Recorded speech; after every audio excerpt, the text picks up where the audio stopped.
Hello అండి. అందరికీ నమస్కారం. తెలంగాణ రాజకీయాల్లో బిగ్ బ్రేకింగ్. మాజీ ముఖ్యమంత్రి బీఆర్ఎస్ పార్టీ అధినేత కేసీఆర్‌కి నోటీసులు వెళ్లాయి ఫోన్ ట్యాపింగ్ కేసులో. రేపు మధ్యాహ్నం 3 గంటలకు కేసీఆర్ విచారణ కొనసాగుతుంది.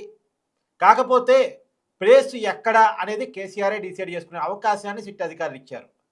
మేబీ అనారోగ్య సమస్యలు, సీనియర్ సిటిజన్ కూడా కేసీఆర్ కావటం ఫలితంగా ఇలాంటి అవకాశాన్ని ఆయనకిచ్చారా అనేది మాట్లాడుకోవాల్సిన అవసరం అయితే ఉంది. ఏది ఏమైనా కేసీఆర్ చెప్పిన ప్రదేశంలో రేపు మధ్యాహ్నం 3 గంటలకు ఫోన్ ట్యాపింగ్ కేసులో ఆయన విచారణ కొనసాగబోతుంది.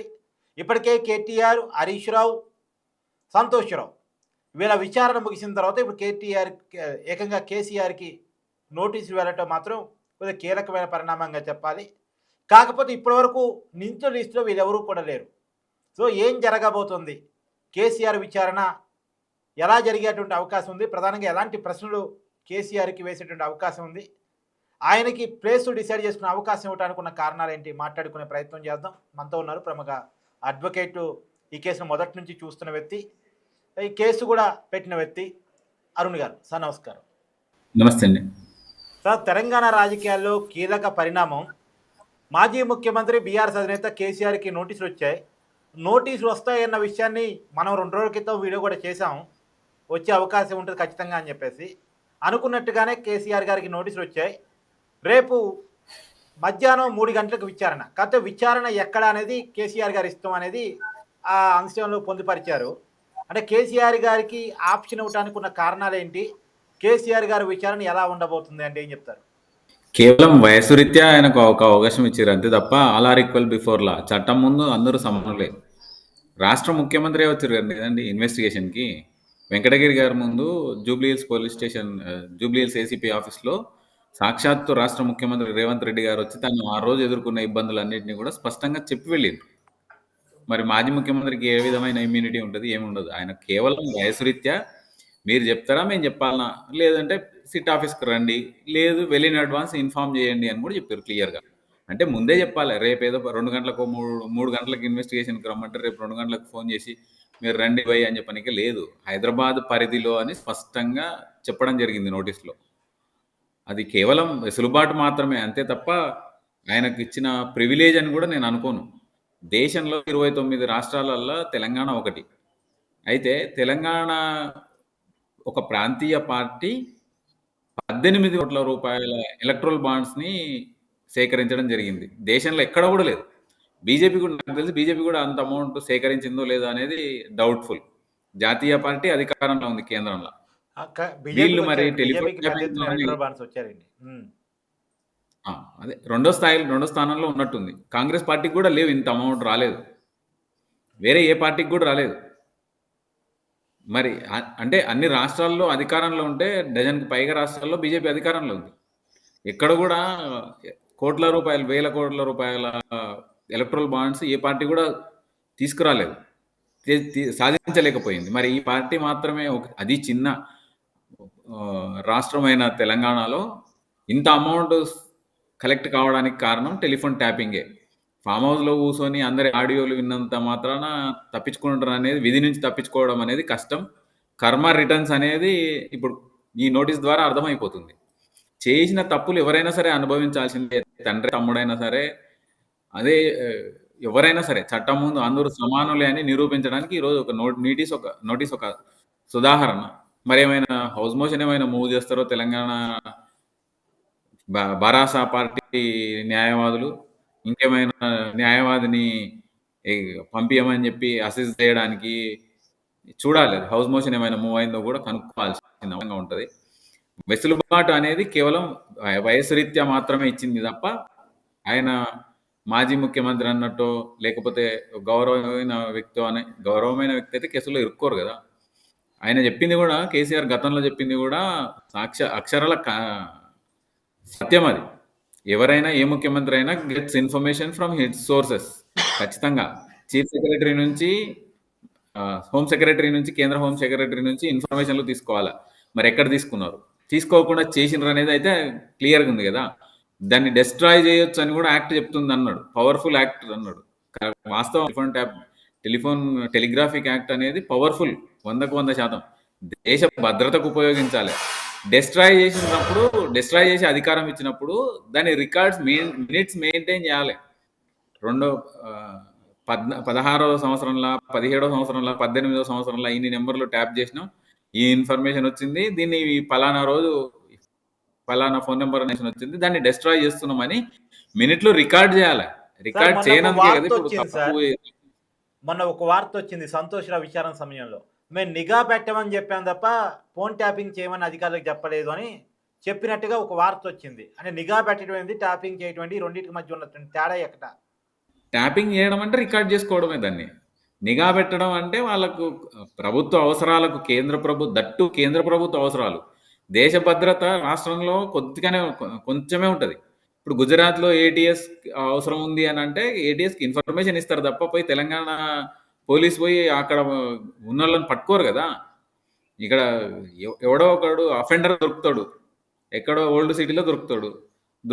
దొరికి కొంచెం ప్లాన్‌లు చెప్తాడు బయటికి. మరి తెలంగాణ పోలీస్ అయితే ఎళ్లి వాళ్ళని పట్టుకోదు గదా! గుజరాత్‌ల, తమిళనాడుల, కేరళల ఆళ్ళ డా డెన్‌లున్నా సరే, వాళ్ళ ఆయుధాలున్నా సరే, వాళ్ళ డబ్బులున్నా సరే, కేంద్ర ప్రభుత్వానికి ఇన్ఫర్మేషన్ ఇస్తది. అంతే తప్ప తెలంగాణ పోలీస్ అయితే వెళ్ళదు గదా! అంటే ఎస్ఐబి డీజీపీకి ఇన్ఫర్మేషన్ ఇస్తే, హోమ్ సెక్రటరీకి ఇన్ఫర్మేషన్ ఇస్తే, హోమ్ సెక్రటరీ కేంద్ర హోమ్ సెక్రటరీకి ఇన్ఫర్మేషన్ ఇస్తే వాళ్ళు అట్లా కదా పోవాల్సింది. మరి ఇక్కడ అవన్నీ ఏం లేవు కదా. కేంద్ర హోం శాఖ సహాయ కార్యదర్శి కానీ, రాష్ట్ర హోంశాఖ కార్యదర్శి కానీ ఇన్ఫర్మేషన్లు ఇచ్చినట్టు మినిట్స్ ఎక్కడన్నా ఉందా? ఎన్ని ఫోన్లు తీసుకున్నారు? కట్టర్లతోనే కట్ చేయమని లేదు కదా. కట్టర్లతోనే కట్ చేసింది ఎవరు కట్ చేసిండ్రు? అంతేకాకుండా ఉప ఎన్నికల్లో ఇన్ఫర్మేషన్ తీసుకొని లాభపడ్డది ఎవరు? అవతల పార్టీ వ్యక్తులకు డబ్బులు సీజ్ చేసింది ఎవరు? సీజ్ చేయడం వల్ల లాభపడ్డది ఎవరు? బీఆర్ఎస్ పార్టీనే కదా, అలియాస్ టీఆర్ఎస్ పార్టీ. ఆ రోజు ఎన్నికల్లో లాభపడడానికి దీన్ని ఉపయోగించుకున్నందుకే తప్పంటున్నారు తప్ప టెలిఫోన్ ట్యాపింగ్ తప్పని ఎవరు అనట్లేదు. ఈ రోజు కూడా దాన్ని ఇనిషియేట్ చేసి మొదట కంప్లైంట్ ఇచ్చిన వ్యక్తిగా నేను కూడా చెప్పట్లేదు టెలిఫోన్ ట్యాపింగ్ అనేది కేంద్ర ప్రభుత్వ, రాష్ట్ర ప్రభుత్వ సంస్థలు చేయకూడదని నేను ఎక్కడ చెప్పట్లేదు. దేశ భద్రత అవసరాల కొరకు మాత్రమే చేయాలి కానీ కొంత ఏదో పార్టీ అధికారంలో ఉన్న పార్టీ లబ్ధి కొరకు ట్యాపింగ్ చేయొచ్చు. తర్వాత దాన్ని అవసరాలకు అనుగుణంగా వాళ్ళ అవసరాలకు అనుసరణ లేదు, మినిట్స్ లో ఉండాలి. పలానా రోజు మరి డిసెంబర్ 3వ తారీఖు 2023లో డిస్ట్రాయ్ చేయమని మన మినిట్స్ ఏమైనా డైరెక్షన్స్ ఉన్నాయా హోమ్ సెక్రటరీ గారి నుంచి? లేదా హోమ్ సెక్రటరీ గారికి ఏమైనా ఇన్ఫర్మేషన్ ఇచ్చిండ్రా? ఎస్ఐబి ఆఫీస్లో ఏమైనా దాచిపెట్టినరా? ఎస్ఐబి ఆఫీస్లో హార్డ్ డిస్క్లను కట్టర్లు పెట్టి కట్ చేయమని చెప్పేసి మినిట్స్లో ఎక్కడైనా ఉందా? ఇప్పుడు కొన్న తర్వాత ప్రభుత్వం ఆస్తులు అయితే కదా వాటిని భద్రపరచాలి కదా. దాన్ని కట్టర్లతోనే డిస్ట్రాయ్ చేసి మూసీ నది లేచి వికారాబాద్ అడవుల్లో వాడేయమని చెప్పి ఎక్కడ లేదు కదా. అది కూడా ఏ విధమైతే ఉండదు కదా 100%. అది కూడా గుర్తుపట్టాలి కదా. అధికారుల అవసరమేముంది దాన్ని డిస్ట్రాయ్? ఇప్పుడు నిఘా పెట్టమన్నారు, వాస్తవం. నిఘా మీద పేరు మీద వాళ్ళు ట్యాపింగ్ చేసిండ్రు అని వీళ్ళు అంటున్నారు. ట్యాపింగ్ చేసిన ఇన్ఫర్మేషన్ ఎవరికి ఇచ్చిండ్రు? మరి ట్యాపింగ్ చేసిన తర్వాత రికార్డ్ అంతా తొలగించమని ఎవరు ఆర్డర్ ఇచ్చిండ్రు? ఇవన్నీ కూడా చూడాల్సిందే కదా. ఉత్తపుణ్యానికి అధికారులను బలి చేయాలనుకుంటే మాత్రం కుదరదు కదా. వాళ్ళు కూడా చెప్తారు. ఇప్పుడు వాళ్ళు కన్ఫ్యూజ్ చేస్తే వీళ్ళు ఇరుకుతారు కదా ఖచ్చితంగా. రాష్ట్ర అవసరం కాదు కదా బీఆర్ఎస్ పార్టీని అధికారంలోకి తీసుకురావడం అనేది. రాష్ట్ర ప్రభుత్వంలో ఉన్న అధికారుల పాత్ర కాదు కదా, పోలీసుల డ్యూటీ అది కాదు కదా. సార్ ఇప్పుడు కేసీఆర్ విచారణ ప్రధానంగా ఎలా ఉండబోతుంది? ఎలాంటి ప్రశ్నలు కేసీఆర్కి విచారణ అధికారులు వేసేటువంటి అవకాశం ఉంది? ఖచ్చితంగా అడుగుతారు. ప్రభాకర్ రావు అనే వ్యక్తి ఉదయం నుంచి సాయంత్రం వరకు ప్రగతి భవన్లో ఎందుకున్నాడు? ఎందుకు ఎంటర్టైన్ చేసిండ్రు? ఉదయం రిపోర్ట్ చేసి వెళ్ళిపోవాలి కదా. మరి ఆయన అక్కడనే కూర్చోవడం ఏంది? రాధాకిషన్ రావుతోన కావచ్చు, ఇంకా వేరే ఎవరైనా ప్రణీత్ రావుతో కావచ్చు, గంటలు గంటలు కలిసి మాట్లాడడం ఎందుకు? ఫామ్ హౌస్కి ఎందుకు విజిట్ చేసిండ్రు వీళ్ళు? సీఎం కదా ఆన్సరబుల్, ఫామ్ హౌస్ కాదు కదా. సరే ముఖ్యమంత్రి ఉంటే అక్కడ వెళ్ళి చెప్పిండొచ్చు కానీ రెగ్యులర్ ఇంటర్వ్యూస్లో ఆయనతో మాట్లాడడం, వాట్సాప్ కాల్ సంతోష్ ద్వారా పంపించడం, కేటీఆర్ అవసరాలకు అనుగుణంగా ఆయనకు అందించడం, ఇవన్నీ కూడా చెప్పిండ్రా? మరి ముఖ్యమంత్రిగా ఉన్న వ్యక్తికి చెప్పిండ్రు? క్యాబినెట్ మినిస్టర్లు మాకు ఇట్లా ఫోన్ నెంబర్లు ట్యాప్ చేయమని ఇచ్చిండ్రు, చేయమంటారా వద్దంటారా? మీ ఆర్డర్స్ ఏంటివి? ఒకవేళ ఉంటే దాన్ని పర్టికులర్గా రికార్డు రూపంలో ఏమైనా ఉన్నాయా? ఒకవేళ లేకుంటే ఎందుకు చేయాల్సి వచ్చింది? ఎవరి అవసరాల కొరకు చేయాల్సి వచ్చింది? ఇవన్నీ కూడా ఖచ్చితంగా వీళ్ళకంటే ఎక్కువ ప్రశ్నలు కేసీఆర్కే ఎదురవుతాయి.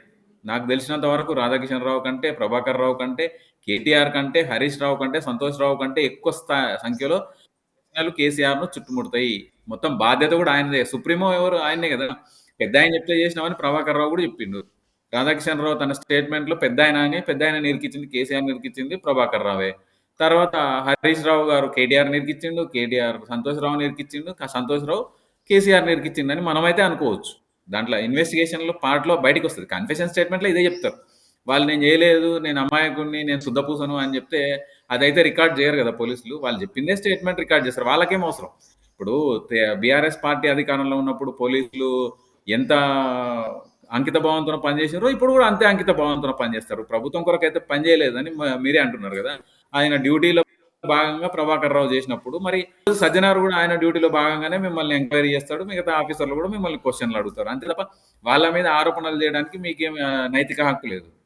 మనం చేస్తేనేమో సంసారం, వేరే వాళ్ళు చేస్తే వ్యభిచారం అన్నట్టు బీఆర్ఎస్ పార్టీ కానీ కేసీఆర్ అనుయాయులు కానీ మాట్లాడుతున్నారు. అది 100% తప్పు. వాళ్ళు చట్టాన్ని దుర్వినియోగం చేసినారు, చట్టాన్ని వాడుకున్నారు, చట్టాన్ని వాళ్ళ ధనదాహానికి వాడుకొని పార్టీ అవసరాల కొరకు డబ్బులు చేసిండ్రు అని చెప్పి శ్రీధర్ రావు అనే వ్యక్తి కూడా ఫిర్యాదు చేయడం జరిగింది. ఎలక్ట్రల్ బాండ్స్ 13 కోట్ల రూపాయలు నన్ను బెదిరించి ఎస్ఐబి ఆఫీస్‌లోనే నాతో కొనిపించిండ్రు అని చెప్పి కూడా చెప్పిండు. రివాల్వర్ ఎక్కువ పెట్టి మరీ అని చెప్పి కంప్లెయింట్ ఇయ్యడం జరిగింది. ఆ రోజు నేను కూడా నా వ్యక్తితో పాటు నేనే ఆ ఫిర్యాదు ఆయన చెప్తే డ్రాఫ్ట్ చేసి ఇచ్చింది కూడా నేనే. కాబట్టి ఇదంతా కూడా వాళ్ళ అవసరాల కొరకు చట్టాన్ని, రాజ్యాంగాన్ని దుర్వినియోగం చేసిండ్రు. రాజ్యాంగబద్ధమైన వినియోగం చేసిండ్రు. ఇది ఎంత మాత్రం క్షమార్హం కానే కాదు. ప్రజా జీవితంలో ఇటువంటి వాటికి అవకాశం ఉండకూడదు. ఎందుకంటే ఈరోజు ఇది చేసిండు, రేపు ఏదైనా ఇంకా ఇక్కడ పాకిస్తాన్‌లో 100 ఎకరాలు, 1000 ఎకరాలు ఇస్తాము, మంజిల్ కట్టిస్తాము, నీ కుటుంబానికి మొత్తం ఫ్లైట్లు ఇస్తాము అంటే పాకిస్తాన్ కూడా ఇన్ఫర్మేషన్ అమ్మేస్తారా వీళ్ళు? అమెరికాకి అమ్మేస్తారా? వేరే దేశాలకు, మన శత్రు దేశాలకు అమ్ముతారా? అటువంటిది జరుగుతుంది. మరి అధికారులు కూడా కళ్ళు తెరుచుకోవాలి. వాళ్ళు ఇచ్చే ఇన్ఫర్మేషన్ అథెంటికేటెడ్‌గా ఉండాలి. ఆర్డర్స్ ఇస్తేనే, ఓరల్ ఆర్డర్స్ కాకుండా రిటర్న్‌గా ఆర్డర్‌లు ఇస్తేనే వాళ్ళు కూడా భవిష్యత్తులో చేస్తే బాగుంటది. లేదంటే ఇప్పుడు కేసీఆర్ ఎదుర్కొంటున్న సమస్యలను తర్వాత వచ్చే వాళ్ళు కూడా ఎదుర్కోవాల్సిన అవసరం అయితే ఖచ్చితంగా ఉంటది. సార్ ఇప్పటి వరకు కేటీఆర్ గాని, హరీష్ రావు గాని, సంతోష్ రావు గాని, కేసీఆర్ గాని వీళ్ళెవరు కూడా నిందితుల లిస్టులో లేరు. నిందితుల లిస్టులో వీళ్ళు చేరే అవకాశం ఉండొచ్చా? సార్ అనుమానం ఉంది ఆ కేసుతోన సంబంధాలున్నాయి, ఆ కేసు గురించి ఇన్ఫర్మేషన్ ఉంది అని ఇన్వెస్టిగేటింగ్ ఆఫీసర్‌కి తెలిసినప్పుడు 160 కింద నోటీసులు ఇవ్వడం జరుగుతుంది. వాళ్ళిచ్చే సమాధానాల మేరకు వాళ్ళు ఆ కేసుతో సంబంధం ఉందా లేదా విట్నెస్‌గా కూడా తీసుకోకపోవచ్చు. ఒకవేళ వాళ్ళకు సరైన ఆధారాలు లభించనప్పుడు వీళ్ళిచ్చే ఆన్సర్‌లను వాళ్ళతో ఉన్న ఇన్ఫర్మేషన్‌తో మ్యాచ్ కానప్పుడు వాళ్ళని కేసులో నుంచి పక్కకు కూడా పంపేయొచ్చు. 160 స్టేట్మెంట్‌ని రికార్డ్ చేయాల్సిన అవసరం కూడా లేదు. ఒకవేళ వాళ్ళకు అనుమానం వస్తే ఫోర్త్ విత్ అక్యూజ్డ్‌గా మెన్షన్ చేసి రిమాండ్ కేస్ డైరీ ఒకటి తయారు చేసి రిమాండ్ చేస్తారు. అంతే తప్ప ఎవరికి 160 ప్రకారంగా నోటీసులు ఇచ్చిండ్రు వదిలిపెడతారు అని అనుకోవడం మాత్రం అమాయకత్వం అవుతుంది. అంతకు మించి వేరే ఏం లేదు. ఇన్వెస్టిగేటింగ్ అథారిటీకి పూర్తి విచక్షణాధికారాలు ఉన్నాయి. ఏ క్షణమైనా సరే ఆ ముద్దాయి కింద మార్చి కేసులో అరెస్టులు కూడా చేయొచ్చు ఎవరినైనా సరే. Thank you sir.